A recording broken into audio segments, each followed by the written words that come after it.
그 이스라엘의 남은 자를 계속 괴롭히며, 심지어는 이 로마 시대 때는 예수님 당시잖아요. 그 당시 예수님 당시까지 로마의 점령 아래 있었죠. 그러면서 이 또 흩어지던 그 수많은 이 열왕의 시대에 하나님이 한 나라를 다시 세운다. 이 말은 이스라엘을 다시 회복한다. 무너졌던 다윗의 장막을 일으킨다라는 겁니다. 근데 이 한 돌이 나와가지고 산에서 한 돌, 이 돌이 이 우상을 차례차례 밑에서부터 위로 친다는 거예요. 자, 보십시오. 바벨론에 버려서 잃어버렸던 이스라엘을 다시 한 돌이 나와가지고, 한 돌이 나와서 다시 하나 친다는 거예요.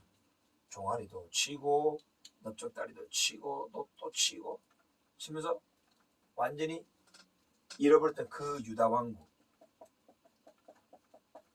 왕국의 그 찬란했던 다윗의 왕국, 데이비드 킹덤, 다윗의 왕국을 회복할 것이다. 다윗의 장막을 회복한다는 겁니다. 여러분, 그래서 이게 바로 히브리적인 관점이죠. 히브리적 관점에서는 여러분, 시편 같은 것에도 많이 나오는데 A를 얘기하고 B를 얘기하고 C, D, E를 얘기했잖아요. 자, 그러면 한 번 더 다시 이렇게 돌아가요. E 다시를 얘기하고 D 다시를 얘기하고 C 다시, B 다시, A 다시. 이게 대칭 구조로 되어 있어요. 이렇게 대칭으로. 이게 비슷한 내용과 연결되게끔 이렇게.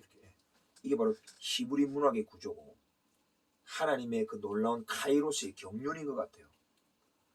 이렇게 차례차례 하나님의 이스라엘을 짓밟았던 이 순서대로 다시 원상태로 회복하겠다는 거죠.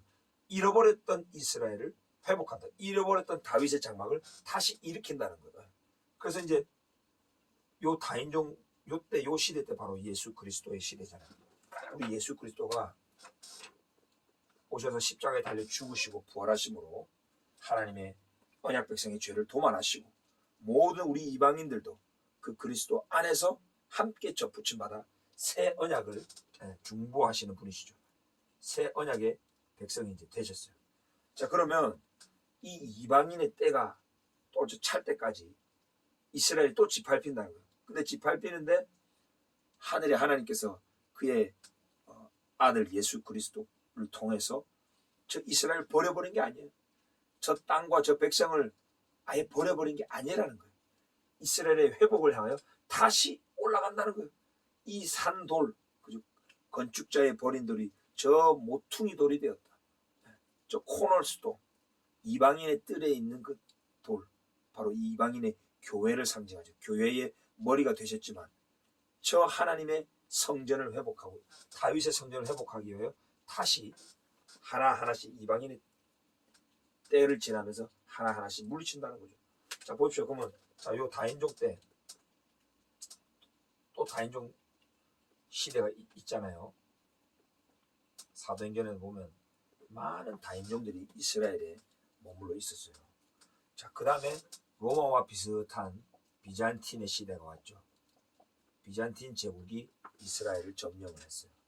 근데 이 비잔틴도 나중에 또 무너뜨리죠. 그리스 누굽니까? 바로 이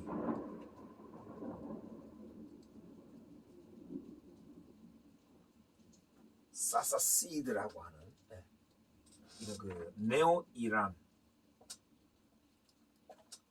그죠? 그리고 이 무슬림 아랍, 이 아랍, 이란 이런 제국도 이스라엘 점령했죠. 그 전에.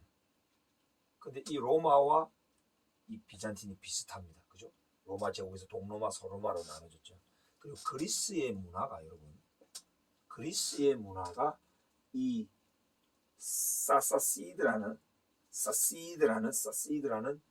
그 이란의 제국과 또 이 아랍인의 제국에 영향을 많이 미쳤다고 해요. 알렉산더가 저 무슬림 지역까지 가서 퍼뜨렸던 그 헬라 문화가 이 새로운 왕조였던 이란 왕조와 이 아랍 문화에 무슬림교가 많이 들어갔죠. 비슷합니다, 여러분. 그 다음에 메데 바사 뭡니까? 바로 요 아랍과 함께 여기 또 십자군 됐겠죠. 십자군 비잔틴 전의 십자군. 그러면 십자군의 그런 어떤 그 이방화된 기독교, 얼마나 헬레나이즈된 그리스의 영향이 많이 들어갔습니까? 오리지널 유대교에서 기독교가 온 건데 이 중세 시대 비잔틴 이후에 십자군 시대의 기독교가 그리스 문화에 또 많이 영향을 받은 거예요. 그러니까 십자군, 또 네오 이란 제국, 사시드 제국, 아랍인들 이것이 다 또 비슷한 제국이죠. 이들이 또 이스라엘 점령했죠. 그다음에 메데 바사는 뭐가 되겠습니까? 바로 이 맘루크, 그죠?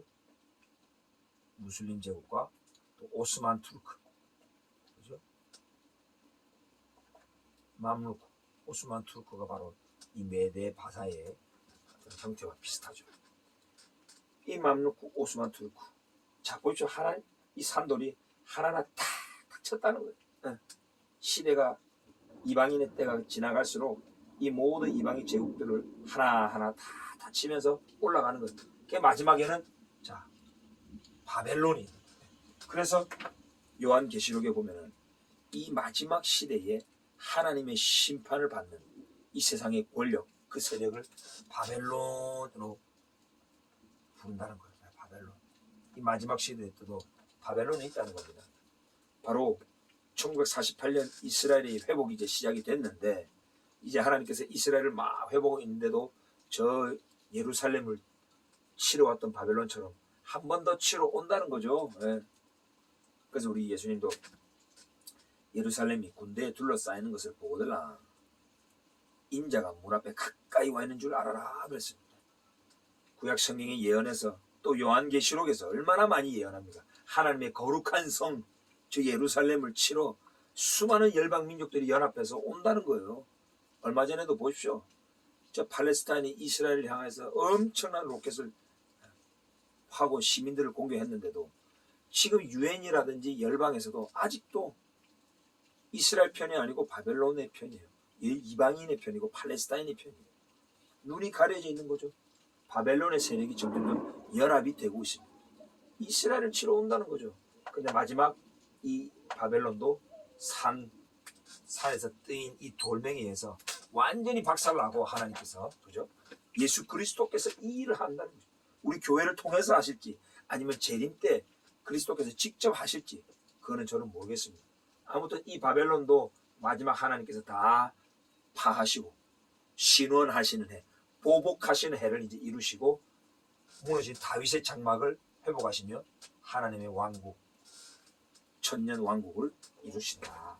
이것이 바로 하늘의 하나님께서 영원히 망하지도 아니한 그 국권이 다른 백성에게도 돌아가지도 아니한 그 나라, 그리고 모든 이 나라를 쳐서 멸망시키고 영원히 설게 될 것이다 라는 걸 말하는 거죠. 그래서 스가랴서에 보면 예루살렘을 치러 왔던 모든 이방 민족이 다 멸하고 예루살렘은 높이 들릴 것이다. 아주 어떻게 됐습니까? 모든 나라를 멸망시키고 영원히 설 것이다. 35절에 보면 이 우상을 친 돌은 태산을 이루어 온 세계에 가득하였다. 큰 산을 이루어서 마지막 모든 악의 세력을 정복한 하나님의 평화의 왕국을 건설한다. 이렇게 볼 수 있는 것이죠. 그래서 이 이스라엘 땅에 이 국권이 다른 백성에게로 돌아가지도 않았어요.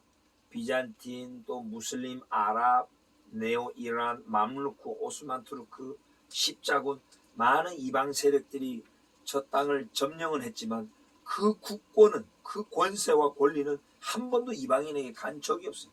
즉 이스라엘 땅에서 국권을 주장했던 왕국의 형태로 지녔던 나라는 유다 왕국, 이스라엘 왕국 밖에 없다는 겁니다.